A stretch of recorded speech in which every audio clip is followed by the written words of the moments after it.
Hi అండి, welcome to my channel ఏవి దుర్గమ్మ వంటల్లో. ఈరోజు మనం తీపి కాకరకాయ ఎలా చేసుకోవాలో చూద్దాం రండి. కాకరకాయలు లైట్గా పొట్టు తీసుకొని చక్రాల్లాగా కట్ చేసుకుందాం. దీంట్లో కొంచెం సాల్ట్ వేసి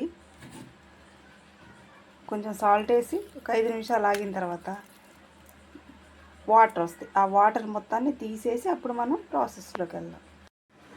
ఉప్పేసి శుభ్రంగా నీళ్ళు ఊరిన తర్వాత అవి నీళ్ళన్నీ తీసేసాము. చూడండి, ఇట్లా ఉంటాయి. ఇంకా అసలు చేదే ఉండదండి. చిన్న పిల్లలైనా ఎవరైనా చాలా హ్యాపీగా తింటారు.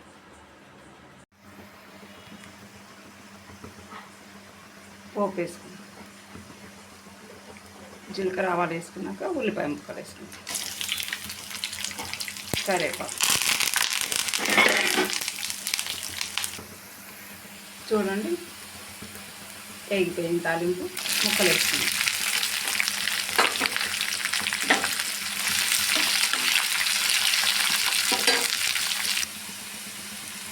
చూడండి ఎంత చక్కగా ఫ్రై అయిపోయింది.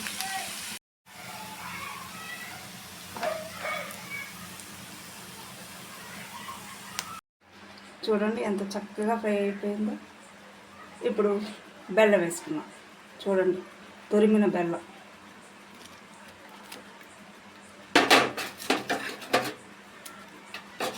రుచికి సరిపడంత. కొంచెం కారం ఎక్కువ అవసరం లేదండి. తీపి కాకరకాయ కాబట్టి తక్కువ లైట్గా వేసుకోవాలి. చిన్నపిల్లలైనా ఎంత బాగా తింటారంటే చాలా ఇష్టంగా తింటారు. సాల్ట్ వేసుకుంటాం. ఇంకా చక్కగా ఫ్రై అవుతుంది. చూడండి, ఉడుకుతుంది లోపల. బెల్లం మంచిగా ముక్కలో పట్టుకుంటే చాలా బాగుంటుంది. చూడండి, తీపి కాకరకాయ ఎంత చక్కగా రెడీ అయిపోయిందో. చాలా బాగుంటుంది. ఎంత బాగుంటుంది అంటే అంత బాగుంటుంది. పిల్లలు పెద్దవాళ్ళు ఎవరైనా తినవచ్చు. చూడండి, తీపి కాకరకాయ రెడీ అయిపోయింది. ఎంత చక్కగా ఉంది. ఎవరైనా చిన్నవాళ్ళైనా పెద్దవాళ్ళైనా చాలా ఇష్టంగా తినేది. షుగర్ ఉన్న వాళ్ళైనా తినవచ్చు. ఉట్టిదే తినవచ్చండి.